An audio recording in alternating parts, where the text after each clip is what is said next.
কেমন আছেন বন্ধুরা? আমি নাজমিন আপনাদের সাথে আজ একটি নতুন ধরনের মার্ডার মিস্ট্রি সিনেমার গল্প নিয়ে। শুধু মার্ডার মিস্ট্রি নয়, এই সিনেমাতে অপরাধী এমন ভাবে বিজ্ঞানকে কাজে লাগিয়েছে যা দেখলে গায়ে রোগ খাড়া হয়ে উঠবে। সিনেমার নাম মায়াভান। সিনেমার শুরুতেই দেখা যায় একজন উচ্চপদস্থ অফিসারের মৃত্যু হয়েছে, যাকে প্রেসিডেন্সিয়াল অ্যাওয়ার্ডের জন্য মনোনীত করা হয়েছিল। তার এই মৃত্যুর জন্য তার জিম ট্রেনারকে সন্দেহ করা হচ্ছিল।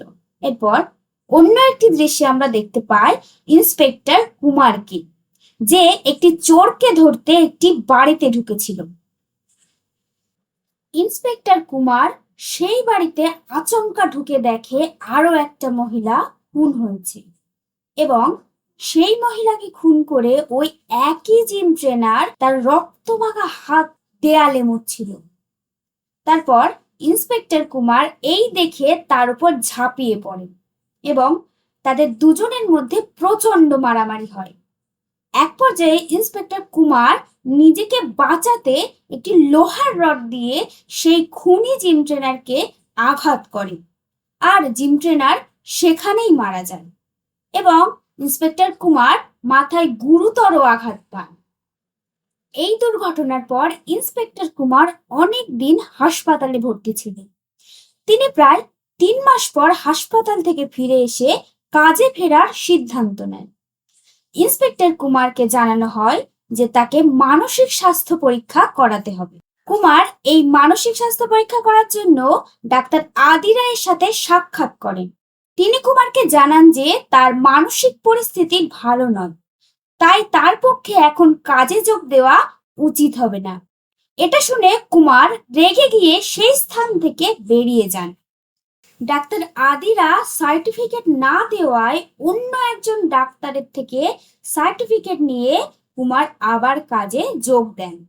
এর পরের দৃশ্যে দেখা যায় একজন জনপ্রিয় অভিনেত্রী ভীমসাকে খুন করা হয়েছে। তারপর সেখানে পুলিশ উপস্থিত হয় এবং তদন্ত শুরু করে, আর এই মামলার তদন্তের দায়িত্ব পান ইন্সপেক্টর কুমার। এই সময় কুমার বুঝতে পারেন যে তার মানসিক সমস্যা আবার বাড়ছে।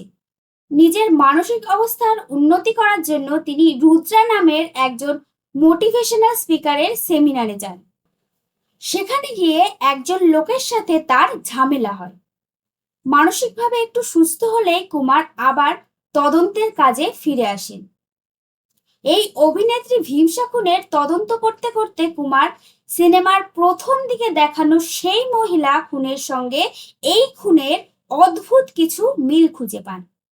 যদিও যে ওই মহিলাকে খুন করেছিল সে কুমারের হাতেই নিহত হয়েছিল, তার মানে দুটি খুনের মধ্যে মিল থাকলেও দুজনের খুনই আলাদা। তারপর কুমার এই বিষয়টি নিয়ে আরো তদন্তের জন্য সেই জিম ট্রেনারের বাড়ি গিয়ে তার মায়ের কাছ থেকে জানতে পারেন যে তার ছেলে মৃত্যুর কিছুদিন আগে থেকেই বেশ অস্বাভাবিক আচরণ করছিল। এদিকে অভিনেত্রী ভীমসা খুনের জন্য তার মেকআপ ম্যানকে সব থেকে বেশি সন্দেহ করা হচ্ছিল, যদিও খুনের পর থেকেই সে ছিল নিখোঁজ। কুমার ভীমসার মেকআপ ম্যানের বাড়িতে গিয়ে জানতে পারে অভিনেত্রী খুনের কিছুদিন আগে থেকেই এই মেকআপ ম্যানও অদ্ভুত আচরণ করছিল। তার পরিবারের থেকে আরো জানা যায় যে সে বেশ কিছু মাস যাবৎ হঠাৎ করেই ইংরেজি বই পড়া, ইংরেজি খবরের কাগজ পড়া এবং চুলের রং করার মতো অভ্যাস শুরু করেছিল, যদিও সে ভালো করে ইংরেজি পড়তেই পারত না। খুনের আগে মেকআপ ম্যানের এই অস্বাভাবিক আচরণ কুমারকে বেশ দ্বন্দ্বে ফেলে দেয়, কারণ জিম ট্রেনারও খুনের আগে একই রকম অস্বাভাবিক আচরণ করেছিল।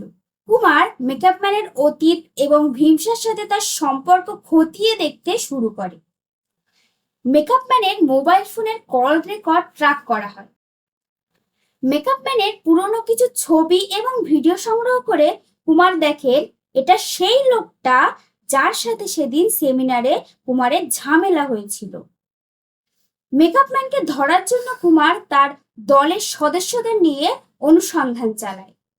এক পর্যায়ে জানা যায় সে একটা হোটেলে আছে সেখানে পুলিশ তাকে ধরার জন্য গেলে অদ্ভুতভাবে সেই মেকআপ ম্যান কুমারকে বলে যে তার প্রথম খুন করার সময় কুমারের সাথে তার দেখা হয়েছিল এবং তাদের দুজনের মারামারির সময় সে কুমারের হাতে মারা যায় এবং ভাগ্যক্রমে কুমার সেদিন মাথায় আঘাত পেয়েও বেঁচে গেছিল। তার এই কথা শুনে কুমার সহ ওখানে উপস্থিত সব পুলিশ অফিসারই অবাক হয়ে যায়। এরপর মেকআপ ম্যানকে পুলিশ গ্রেপ্তার করতে গেলে সে হোটেলের ছাদ থেকে ঝাঁপ দিয়ে আত্মহত্যা করে। গোটা বিষয়টি নিয়ে এবার পুরো গোলক ধাঁধার মতো জটিলতা তৈরি হয়। কুমার নিজেই বুঝতে পারে না মেকআপ ম্যান কিভাবে জিম ট্রেনারের নিহত হওয়ার বিষয়টি জানলো এবং সে কেনই বা বলল যে মেকআপ ম্যান নয়, সেদিন নিহত হয়েছিল সে নিজেই। পুরো মাথা ঘুরিয়ে দেওয়ার মতো ব্যাপার। যে ব্যক্তি একবার মারা গেছে সে আবার কিভাবে মারা যেতে পারে? তদন্তের ধারাবাহিকতায় কুমার একসময় বুঝতে পারে যে এই খুনের আসলে প্রত্যেকে আলাদা আলাদা শরীর হলেও তাদের ভাবনা চিন্তা একেবারে 100% মিল আছে এবং এটা ঘটছে খুনের কিছুদিন আগে থেকেই। মানে এমনটা হতে পারে তাদের শরীর আলাদা হলেও ব্রেন যেন একটাই, নয়তো তাদের সবার ব্রেনে কোনো না কোনো একটি নির্দিষ্ট জায়গা থেকে নিয়ন্ত্রণ করা হচ্ছে। এমন সময় খবর আসে একজন বিখ্যাত বিজ্ঞানী খুন হয়েছে। কুমার সেই বিজ্ঞানীর বাড়িতে পৌঁছায় এবং তদন্ত শুরু করে। তার বাড়িতে তল্লাশি চালানোর সময় কুমার সেখানে রুদ্রানের লেখা একটি বই দেখতে পায়। তারপর কুমারের সন্দেহ হয় রুদ্রানের উপর। কুমার সাথে সাথে রুদ্রানের অফিসে যায় এবং সেখানে গিয়ে সে আরো অবাক হয়। এই রুদ্রানকে সে চিনতেই পারে না। রুদ্রানের এখনকার আচরণের সাথে আগের রুদ্রানের কোনো মিল নেই। সে যেন সম্পূর্ণ অন্য মানুষ। তারপর কুমার তাকে গ্রেপ্তার করে থানায় নিয়ে আসে। তাকে যখন সই করতে বলা হয় তখন অদ্ভুতভাবে সে প্রথমে প্রমোদ লেখে এবং পরে কেটে দিয়ে তার নিজের নাম রুদ্রান লেখে। এটা দেখার পর ইন্সপেক্টর কুমারের সন্দেহ আরো বেড়ে যায়। এবার তারা প্রমোদ নামের ব্যক্তিকে খুঁজতে শুরু করে।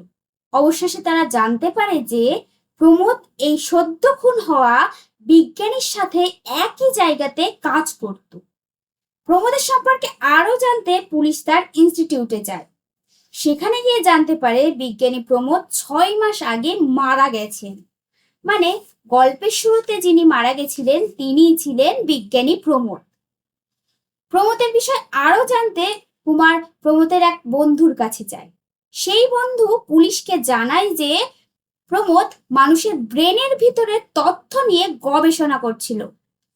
একজনের ব্রেনের তথ্য অন্য একজনের ব্রেনে প্রবেশ করিয়ে তার ব্রেনটাকে কন্ট্রোল করার। কিন্তু তারপর প্রমোদ তার গবেষণা শেষ করতে পারেননি। এরপর পুলিশ রুদ্রানের থেকে আসল তথ্য উদ্ধার করতে রুদ্রানকে ট্রুথ সিরাম দেয়। এই ট্রুথ সিরাম ইঞ্জেকশন যাকেই দেওয়া হবে সে কিছুক্ষণের জন্য সব সত্যি কথা বলতে আরম্ভ করবে। এরপর রুদ্রান অদ্ভুতভাবে বলে যে সে রুদ্রান নয়, তার নাম প্রমোদ।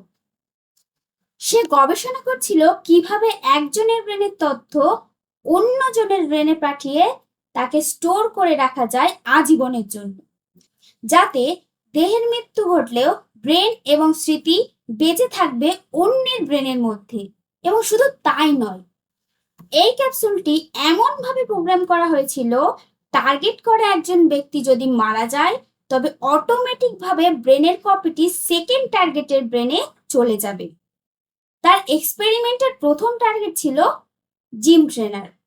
প্রমোদ নিজের ব্রেনকে কপি করে এবং সেই কপিটি জিম ট্রেনারের ব্রেনে প্রবেশ করায় একটি ইলেকট্রনিক ক্যাপসুলের মাধ্যমে। আর তার এই গবেষণা সফল হয়েছে কিনা তা দেখতে সে নিজে আত্মহত্যা করে এবং দেখা যায় প্রমোদের গবেষণা সফল হয়েছে। প্রমোদের মৃত্যু হয়েছে কিন্তু তার ব্রেনের মৃত্যু হয়নি। তার ব্রেনের কপি চলে গেছে জিম ট্রেনারের ব্রেনে। তবে শুধু ব্রেনের স্মৃতি যে ট্রান্সফার হয়েছে এমন নয়, সাথে ট্রান্সফার হয়েছে প্রমোদের সমস্ত অভ্যাস, রাগ, হিংসা সবকিছুই। খুনগুলো প্রমোদের সেই ভয়ঙ্কর রাগ ও হিংসার কারণেই ঘটেছে। সিনেমার শুরুতে যে মহিলাকে খুন করা হয়েছিল সে ছিল জিম ট্রেনারের স্ত্রী। এই খুনের কারণ হলো প্রমোদের ব্রেন জিম ট্রেনারের ব্রেনকে দখল করার ফলে জিম ট্রেনারের আচরণের মধ্যে অস্বাভাবিক রকমের পরিবর্তন আসে, বিশেষত অনেক খারাপ অভ্যাস, যেগুলো জিম ট্রেনারের স্ত্রী মেনে নিতে পারছিল না। সে কারণেই তার স্ত্রী প্রতিবাদ করছিল। কিন্তু প্রমোদের চরিত্রে ছিল অস্বাভাবিক রকমের রাগ। প্রমোদ জিম ট্রেনারের স্ত্রীর এই আচরণ সহ্য করতে না পেরে জিম ট্রেনারের স্ত্রীকে খুন করে। এই খুন করার সময় ইন্সপেক্টর কুমার তাকে দেখতে পেয়েছিল এবং জিম ট্রেনারকে ইন্সপেক্টর কুমার মেরে ফেলার পর অটোমেটিক ভাবেই প্রমোদের ব্রেনের কপি চলে যায় মেকআপ ম্যানের ব্রেনে, কারণ আগে থেকে মেকআপ ম্যানকে প্রমোদ তার সেকেন্ড টার্গেট হিসেবে ঠিক করে রেখেছিল। কিন্তু ওই যে শুধুমাত্র ব্রেনের স্মৃতিই কপি হয় না, সাথে চলে আসে রাগ এবং অন্য খারাপ অভ্যাসগুলো। প্রমোদের এই বীভৎস রাগের জন্যই খুন হলো অভিনেত্রী। মেকআপ ম্যান আত্মহত্যা করলে প্রমোদের ব্রেন চলে যায় তার তৃতীয় টার্গেটের কাছে। প্রমোদের এই তৃতীয় টার্গেটই ছিল মোটিভেশনাল স্পিকার রুদ্রান। রুদ্রানকে দিয়েই সে তার সহকারী বিজ্ঞানীকে খুন করে প্রতিশোধ নেয়। ট্রুথ সিরামের ফলে রুদ্রানের মুখ থেকেই এতক্ষণে এই তথ্য জানা গেল। এদিকে ট্রুথ সিরামের কার্যকারিতার সময় প্রায় শেষ। সে বলে তার পরবর্তী টার্গেট হচ্ছে মেজর, যার কালই চেন্নাই আসার কথা। কুমার বুঝতে পারে এই শয়তান বিজ্ঞানীকে থামাতে হলে তার ল্যাবটাকে আগে খুঁজে বের করতে হবে। এই ল্যাবটি কোথায় তা জিজ্ঞাসা করতে চুপ করে যায় রুদ্রান। কুমার বুঝতে পারে ট্রুথ সিরামের কার্যকারিতার সময় শেষ হয়ে গেছে। এদিকে রুদ্রানও হঠাৎই আত্মহত্যা করে। রুদ্রানের মৃত্যুর পর প্রমোদের ব্রেন আবার অটোমেটিক ভাবে মেজরের ব্রেনে ট্রান্সফার হয়। কুমার বুঝতে পারে এই মেজরকে কোনোভাবেই মরতে দেওয়া যাবে না। সে মরলেই প্রমোদের ব্রেন তার নেক্সট টার্গেটে ট্রান্সফার হবে এবং আরো প্ল্যান করে এভাবেই মেজরকে অর্ধমৃত অবস্থায় বাঁচিয়ে রাখা হবে। আর মেজর এভাবে বেঁচে থাকলে প্রমোদের ব্রেন অন্য কোথাও ট্রান্সফার হতে পারবে না। তাকে এভাবেই অর্ধমৃত অবস্থায় বেঁচে থাকতে হবে।